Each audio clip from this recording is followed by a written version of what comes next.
Assalamualaikum warahmatullahi wabarakatuh. Shalom, salam sejahtera bagi kita semua. Perkenalkan, nama saya Daniel Amwalalase dengan NIM channel D024040. Pada hari ini, saya akan mempresentasikan tentang pemotongan PPh pasal 24. Baik, tanpa berlama-lama, kita masuk ke dalam materinya. Yang pertama, dalam era globalisasi, banyak wajib pajak Indonesia yang memperoleh penghasilan dari luar negeri. Penghasilan tersebut seringkali telah dikenakan pajak oleh negara tempat penghasilan itu diperoleh atau sumber penghasilan. Agar tidak terjadi pajak berganda internasional, pemerintah Indonesia melalui Undang-Undang Pajak Penghasilan memberikan mekanisme pengkreditan pajak luar negeri sebagaimana diatur dalam pasal 24 UU PPH. Oke.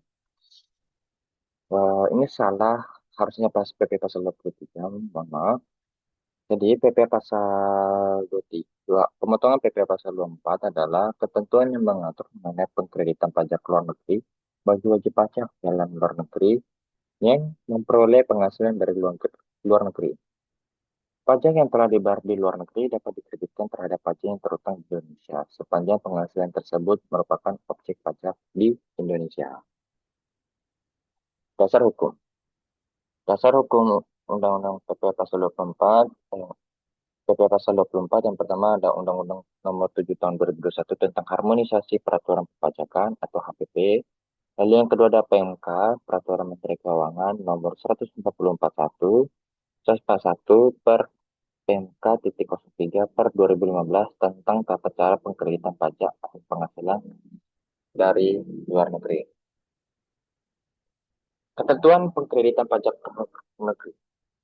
Beberapa ketentuan penting. Yang pertama, pajak luar negeri dapat dikreditkan hanya jika benar-benar telah dibayar di luar negeri dan atas penghasilan juga dikenakan pajak di Indonesia. Yang kedua adalah besarnya kredit pajak luar negeri tidak boleh melebihi jumlah pajak yang seharusnya terutang di Indonesia atas penghasilan luar negeri tersebut. Yang ketiga, wajib pajak harus melampirkan yang pertama, bukti pemotongan atau pembayaran pajak di luar negeri atau Certificate of Tax Withheld. Yang kedua ada laporan penghasilan luar negeri.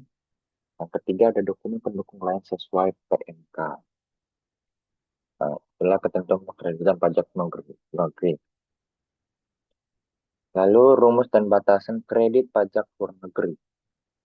Batas maksimum kredit pajak luar negeri dihitung dengan rumus kredit maksimum sama dengan PPh terutang di Indonesia dikali penghasilan luar negeri per penghasilan kena pajak. Artinya, jumlah pajak luar negeri yang boleh dikreditkan dibatasi sebesar pajak yang terutang di Indonesia atas penghasilan luar negeri tersebut.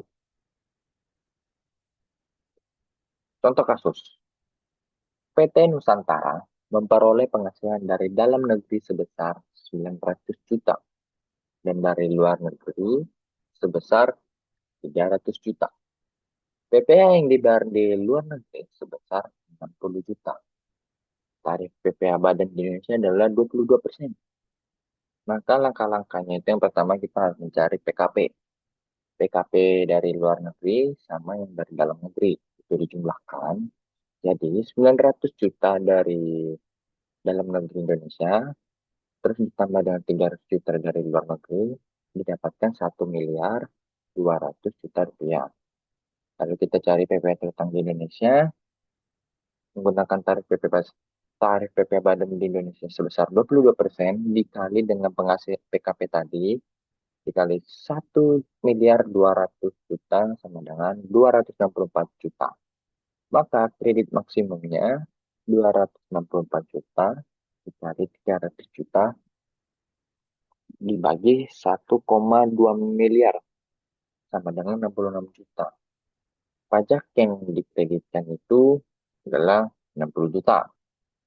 Maka PPh yang masih harus dibayar di Indonesia itu sebesar 264 juta dikurangi 60 juta. Maka didapatkan 24, 204 juta. Itulah PP yang harus dibayar di Indonesia. Kesimpulan, TPA Pasal 24 memberikan hak bagi wajib pajak dalam negeri untuk mengkreditkan pajak luar negeri terhadap pajak terutang di Indonesia.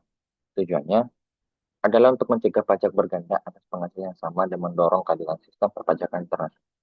Namun demikian, pengkreditan hanya dapat dilakukan dengan batasan tertentu dan harus didukung bukti pajak yang sah. Sekian dari presentasi saya. Mohon maaf bila saya salah melakukan pelaporan data. Sekian dari saya. Wassalamualaikum warahmatullahi wabarakatuh. Shalom, shalom sejahtera bagi kita semua.